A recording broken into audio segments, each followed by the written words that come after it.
It's one of the most magnificent cities of the ancient world, Petra. Its monumental temple-like tombs soar over 100 feet tall. And these wonders of engineering are not constructed, they're carved out of sandstone cliffs. At its height, Petra was the center of a vast trading network in frankincense and myrrh, and home to over 30,000 people in one of the most bone-dry deserts on Earth.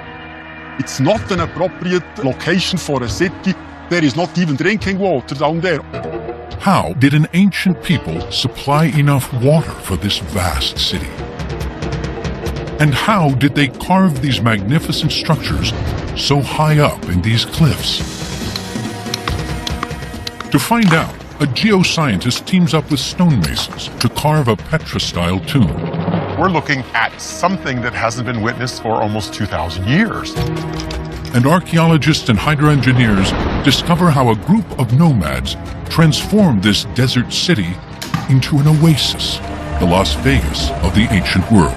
It's really conspicuous consumption of this precious resource, water, in this desert environment. Finally, after 2,000 years, the secrets of Petra are about to be revealed. Up now on Nova, Petra, Lost City of Stone.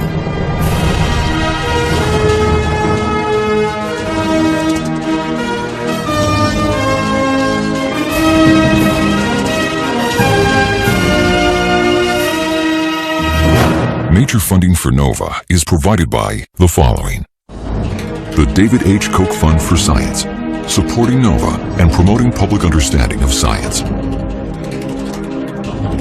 and the Corporation for Public Broadcasting, and by PBS viewers like you. Thank you. It's one of the driest places on Earth. Yet concealed among the canyons of this harsh desert in the Kingdom of Jordan is a magnificent ancient city, Petra.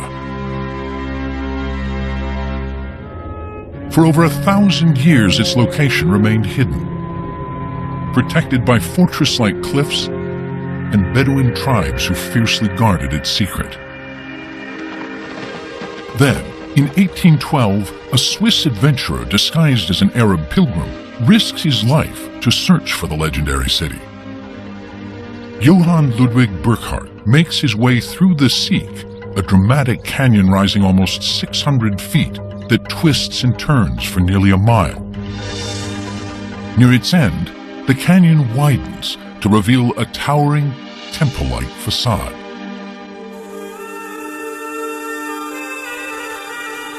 It is called the Treasury, or Khazne in Arabic.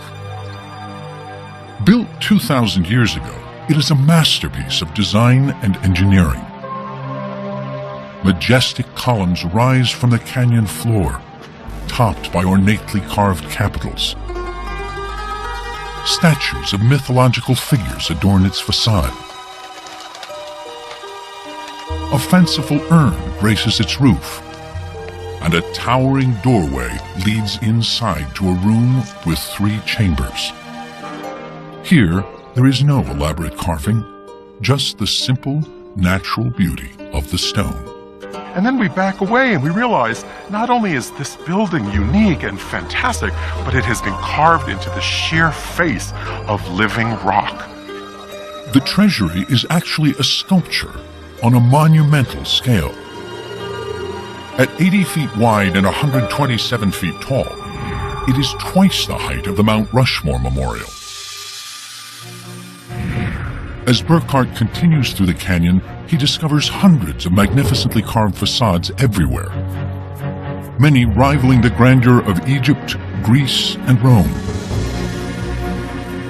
But there is more: the ruins of an entire city. A 6,000-seat theater carved right out of the sandstone. A main street lined with huge temple-like structures. And even more spectacular monuments carved higher in the mountains.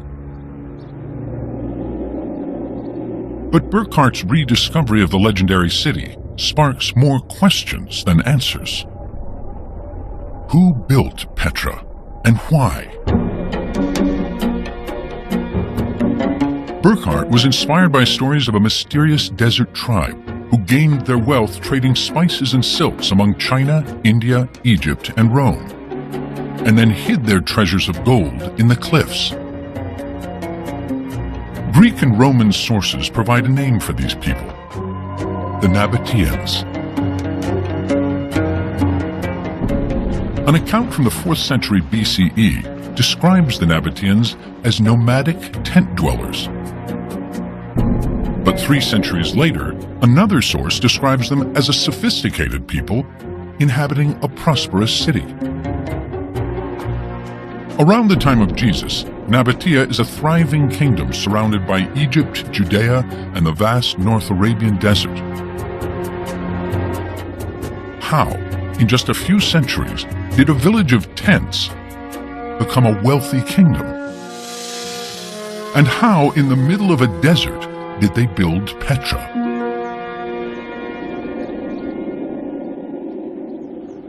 Tom Paradise has spent over 3 decades trying to find out. He's a geoscientist who specializes in preserving ancient structures. Alongside the treasury, he sees strange square marks that could be a clue to how it was built. Are these marks the remnants of where an ancient scaffold was anchored to the cliff face? For many years, people considered these to be holds for wooden scaffolding that may have been used for the actual carving. But Paradise has doubts. If these are scaffolding marks, why did the Nabataeans leave them here? And why are they found nowhere else in Petra? Paradise believes the real reason for the marks may be tied to the fanciful name given to this monument centuries ago. This building is called the Khazne. It is the treasury. And so legend goes back millennia that this housed riches. Because it is known as the treasury, people have searched it for treasure. Bullet holes riddle the urn at the top. And these marks may be footholds to climb up and get a closer look.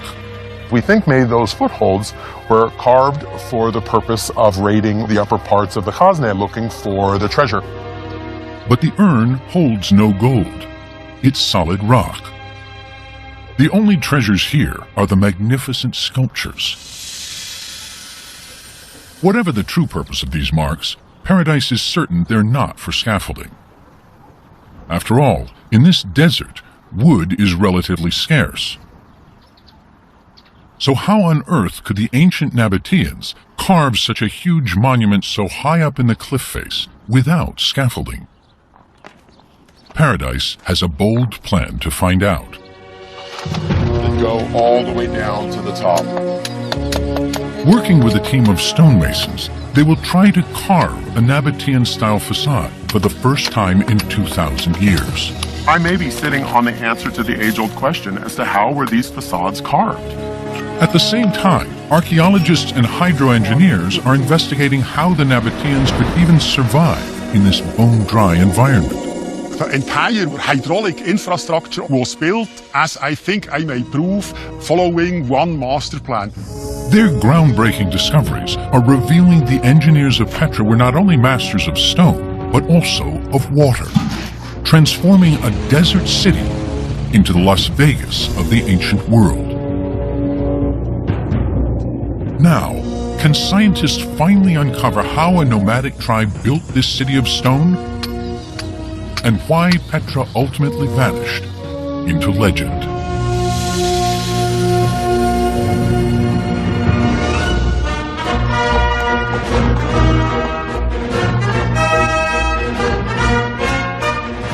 Most people will recognize the treasury from the climactic scene of Indiana Jones in The Last Crusade, where Harrison Ford and Sean Connery enter a secret temple to discover the Holy Grail.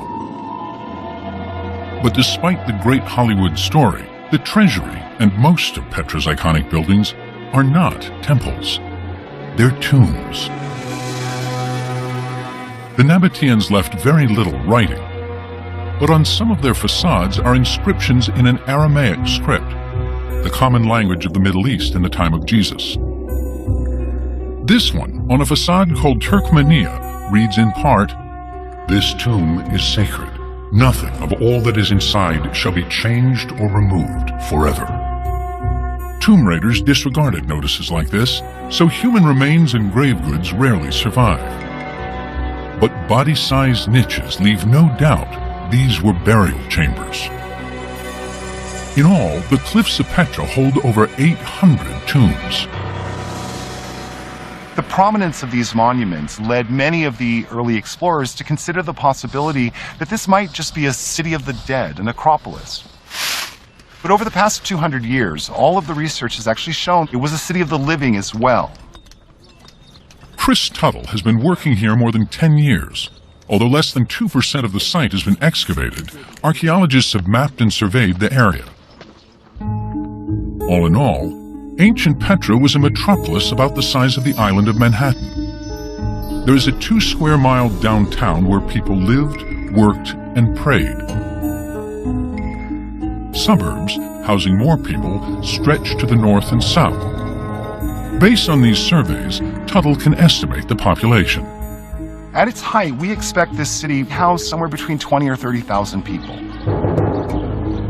Yet unlike cultures that bury their dead in isolated areas, in Petra, tombs are everywhere. Why did the Nabataeans carve their tombs throughout the city? And how did they do it? Paradise hopes his carving project will provide some answers. Creating an experiment in which we reconstruct a facade will give us insight into how the Nabataeans carved these fantastic facades 2,000 years ago. But Paradise can't carve his facade here. Petra is a protected World Heritage Site. He must find a cliff face with the right kind of sandstone somewhere else. His search takes him a world away to Southern California. Looks like a promising prospect. Yeah. While the ocean view is a sharp contrast to the Jordanian desert, the sandstone is identical to Petra's. Paradise enlists stonemasons Blake Rankin and Nathan Hunt. With permission from the landowner, they search for just the right rock. Hunt is a classically trained master carver and architectural sculptor with over 18 years of experience. We're looking for a fine-grained sandstone which lends itself to ornamental carving. Sandstone is a soft rock made of compressed layers of sand and minerals. That looks like the type of stone we're looking for. Yeah, this is great. It looks like it's going to carve really well. The team has found the perfect rock and cliff face. Now they must find the right tools for the job. Back in Petra, Paradise discovers a clue in the stone. Chisel marks made from iron tools. The technologies used with chisels and stonework haven't changed in 2,000 years. We use the same chisels, and so they leave the same marks. By matching modern-day tool marks with those found in Petra, their advisor Tom Paradise tells them exactly which tools to use. The claw chisel, the flat chisel, and the pointed chisel. The pointed chisel is used for the coarser chiseling that removes large amounts of rock. So the pointed chisel is exactly what Hunt and Rankin used to begin work. Yeah, it feels good to be carving. But their exuberance fades fast. Carving by hand is seriously slow. There's no way we can do it by hand. A Greek source says the Nabataeans had few slaves, but they probably did have plenty of skilled manpower and time. Hunt and Rankin have neither, but they have power tools. Even so, Rankin insists they're not cheating. This is a chisel very similar to one that the Nabataeans would have used. The only difference is that we've mechanized the hammer process so that we can move a lot of stone really quickly. The carvers have found the right rock and the right tools for the job. As Hunt and Rankin prepare the cliff face, Paradise must decide what exactly to carve. What makes a Nabataean tomb Nabataean? Many of the facades in Petra actually look like they belong somewhere else. At the treasury, Paradise finds statues, columns, and capitals reminiscent of ancient Greece and Rome. And across Petra, he finds architectural features from other far-flung empires. A step design associated with Assyria and Mesopotamia. Elephant-headed capitals evoking India. Even Egyptian obelisks. But among the familiar are designs Paradise has seen nowhere else. There's a pediment on the top that is split in the middle, capped by a cone, a capital, and an urn at the top. This isn't Greek, this isn't Roman. This new design is seamlessly mixed with features from far-off cultures. The architecture is this synthesis, and this begins to tell us a story that is the real Petra. What makes a Nabataean tomb Nabataean is the combining of their own unique style with designs from other empires. But how did these people in the middle of the desert come into contact with such faraway places? 2 words: frankincense and myrrh.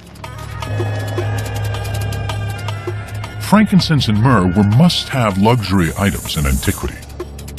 In the New Testament, they are among the gifts the 3 kings bring to the baby Jesus. Made from dried sap from trees in the southern Arabian Peninsula, they were burned obsessively in religious ceremonies in Egypt, Greece, and Rome. But to get that incense to consumers throughout the Mediterranean, it first had to be transported through the desert.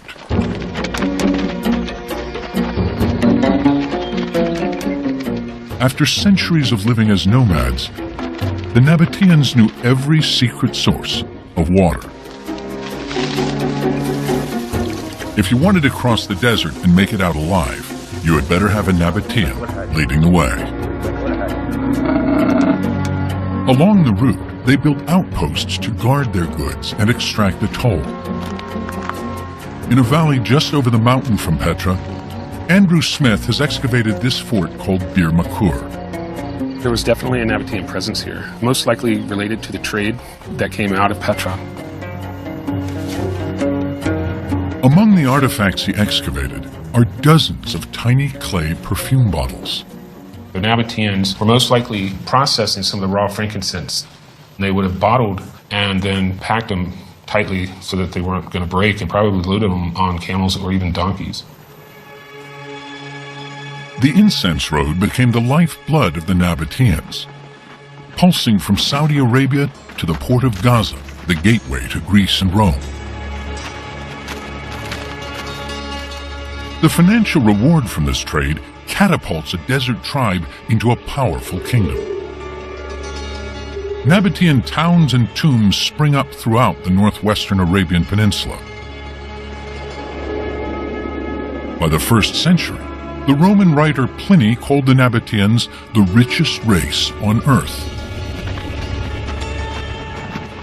Much of their wealth went into building their capital city, Petra. Tom Paradise believes the Nabataeans' far-flung trade connections influenced their domestic designs. Because Petra is a crossroads for the region, it makes sense that they would adopt and adapt different architectural styles from a lot of their trading partners. But with all these different styles, what should Paradise pick for his carving experiment? This sort of facade represents more than 500 other facades in Petra. So this style really is the archetype of the tomb facades. To Paradise, this tomb is typically Nabataean. Although it appears plain, it's a mashup of different architectural styles. It has the remains of a Greco-Roman doorway, Nabataean capitals, an Egyptian cornice, and a design from Assyria that may represent a stairway to heaven, called a crow step. But when the carving team transfers the design to California, it isn't wide enough to fit the rock. You never really know how it's going to work in the stone until you get started. We think it's going to look a lot better if we widen the facade. But how will making the facade wider affect the design? Make each block of the crow step 7 by 7 inch. This would be the edge of the crow step. That'd be great. Grappling with this problem, the team may shed light on a mystery that has confounded scholars for decades. Why do Nabataean tombs, while similar, have unique variations? There's one motif they modify a lot, and that is the crow step. Why the difference we've never really understood. Some of the tombs in Petra have crow steps that reach all the way down to a narrow ledge called the cornice. Other crow steps meet in the middle. Some scholars have argued this reflects an evolution in design. But Paradise thinks they have struck upon a practical reason. As we make the facade wider, it really requires us to take the crow steps all the way down to the cornice. If the facade is wider, the crow steps must break apart. Increasingly, we notice that changes of the rock actually cause changes within the design elements. I think we have to give more credit to the rock than we have in the past. Sort of roughly mark 9 inches on there, just start cutting it. By carving their own facade, they discover a basic principle of Petra. The rock influences what they carve and where they carve it. But why here? Choosing to build their capital in the middle of a rocky desert poses another age-old question. How did the Nabataeans get enough water to support such a magnificent city? One clue is here in the city center, at a structure known as the Great Temple. Its monumental stairway leads to a large stone platform surrounded by over 100 columns. Holes in the courtyard show there are channels running underneath it. It's running under the paved floor. Oh, that'll do it. Sue Alcock leads a team from Brown University to investigate. If we could make all this surface architecture go away, just kind of magically lift it up and look down, I think we'd see quite a network of these channels and canals. She may be short on magic, but Alcock does have another way to look below the surface. A technology called GPR, ground-penetrating radar. Excavation is inherently destructive. This is a way to get a look at what's down there in the same way you would go in for an X-ray perhaps before you went in for a surgery. The radar sends a high-frequency radio wave into the ground. When the wave passes through different materials, like from stone to soil, part of the wave is reflected back. But the speed of the wave changes depending on the material, slower for soil, faster through air. Detecting these changes is how the GPR sees where the channels are. The team systematically drags the radar back and forth across the courtyard. There's some kind of a channel right there. Yeah, look at that. Beneath the Great Temple is a network of channels that looks like plumbing. Intriguingly, the channels seem to extend beyond the courtyard. When we look at Petra, we often tend to think about building by building. And I think it was all tied together. Alcock believes these channels are evidence of a massive citywide water system. Petra was an urban center and it had urban water supply. There's just one problem with this theory.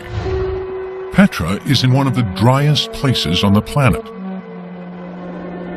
If the Great Temple is indeed the heart of a vast engineering system that supplied an entire city with water, where is all that water coming from?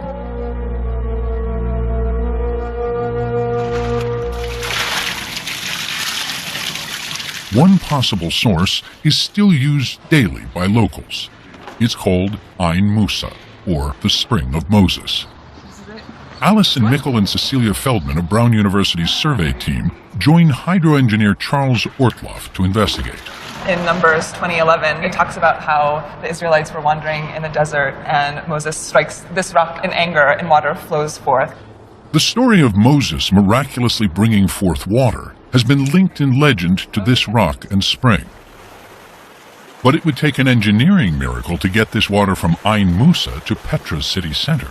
It's 5 miles away.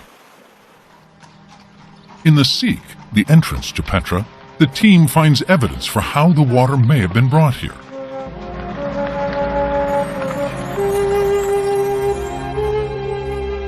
Running along the side of the path is a narrow channel which has imprints of what were once enclosed ceramic pipes. If you look inside of the channel, you can see the actual imprints of ceramic sections that are roughly about 1/3 of a meter long. At roughly a foot long, it would require tens of thousands of segments to create a 5-mile pipeline from Ain Musa, high in the mountains. And every one of those joints would have the potential to spring a leak. Could the Nabataeans possibly have pulled off such a feat of hydroengineering? Here we have... At California State University in San Jose, Charles Ortloff and graduate student Cheyenne Mizra Hosseini are trying to figure that out using this 26-foot tank. Water is extremely precious to the Nabataeans. So ancient engineers need to design a pipeline that would be free of leaks. Their challenge, and Ortloff's, is how to get water to flow through a pipe as quickly and efficiently as possible. The different angles represent different choices. One choice seems obvious. Make the slope of the pipe steep. Ortloff sets the slope to 6 degrees and turns on the water. Things start out well. The water is flowing fast, but it fills the pipe too quickly, producing an area of turbulence known as a hydraulic jump, which causes the water flow to slow down. This is the hydraulic jump right here. But there's a bigger problem. The pipe is now filled with water, raising the pressure. In the ceramic pipelines, that pressure could create leaks at the joints. So that design, where we have the steeper slope, is not good. Okay, closing all the valves. If you could put the brick on the other side, just going to slide it over. Ortloff adjusts the slope of the pipe to 4 degrees. A little more. There we go. Got it. A small change in the slope, just 2 degrees shallower, has a big impact on the speed of the water. The big surprise here is that we have only changed the slope by 2 degrees, and yet we have a completely different flow pattern. The flow is fast, and in this test, the pipe never completely fills with water, which would be good news for Petra's plumbers. The entire flow has an exposed airspace above the surface, and this will prevent leakage in the system. With the help of modern-day tools, Ortloff has shown that the best design for delivering water fast and leak-free is a 4-degree slope. And when Ortloff measures the angle of the carved channel in Petra, he makes a remarkable discovery. If we look at actual field measurements, we're able to see that with their pipeline, the ancient Nabataean engineers had a slope of approximately 4 degrees. 2,000 years ago, Petra's engineers worked out the perfect design for their long-haul pipelines. They invented scientific principles that were only officially discovered in the West some 2,000 years later. It is clear that the Nabataeans were master hydraulic engineers.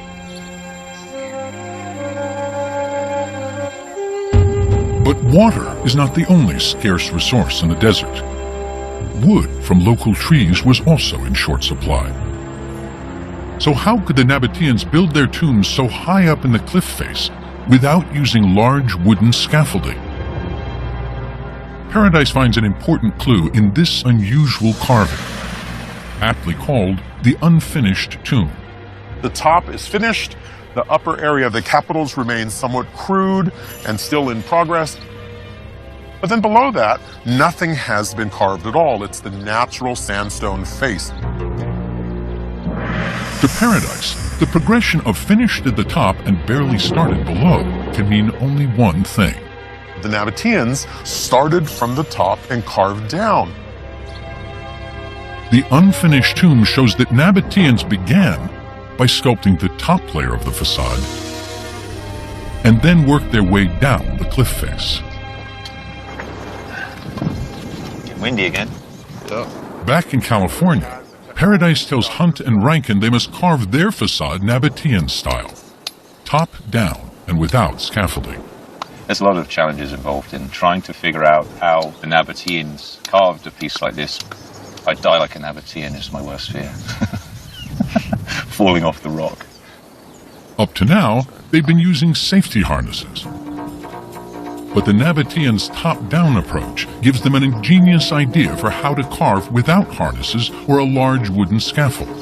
We've drilled into the stone here and placed a couple of pins and then put a plank on top and created a temporary and movable ledge. It doesn't require a lot of material. They drive 3 pins into the rock and lay just a couple of planks of wood across them, forming a platform. As their carving descends, it erases the holes they've made, leaving no sign of their platform. By the time we get to the bottom, we've pretty much removed all evidence of any plank. The pin and plank solution works perfectly. It could explain how the Nabataeans were able to carve so high up without scaffolding, and why no evidence for the technique can be found. Halfway through the carving, the team makes another discovery. We can move a lot of stone really quickly with these chisels. We've been moving a surprising amount of stone every day. A little carving creates a lot of rubble. I really cannot believe that much carving produced this much rubble. The rubble has formed a ramp. This means they don't need their platform anymore. Now they can just walk up to the facade. When we see this much material being produced from the carving, we now realize that we create ramps from this rubble that gives you access to the facade for the stone carvers. Combining the clues found in Petra with the discoveries in the carving project, a new theory emerges for how the Nabataeans may have carved the treasury. They begin by climbing to the top. Here, they cut a narrow ledge into the cliff face. Using ancient drills, they fix pins below the ledge and lay planks across to provide a platform for the carvers. The first thing they carve is the urn and the upper layer of the monument. They work their way down, sculpting the split pediment and the magnificent statues. About halfway down, the debris from the carving forms a ramp. Now the carvers can walk up to the facade and continue carving the elaborate capitals and the handsome columns. We don't know of any other culture or society using this kind of engineering technique for this scale of construction. The top-down approach turns out to be a brilliant innovation for carving these tombs in Petra's sandstone cliffs. But carving is only part of the treasury's grandeur. Its impressive location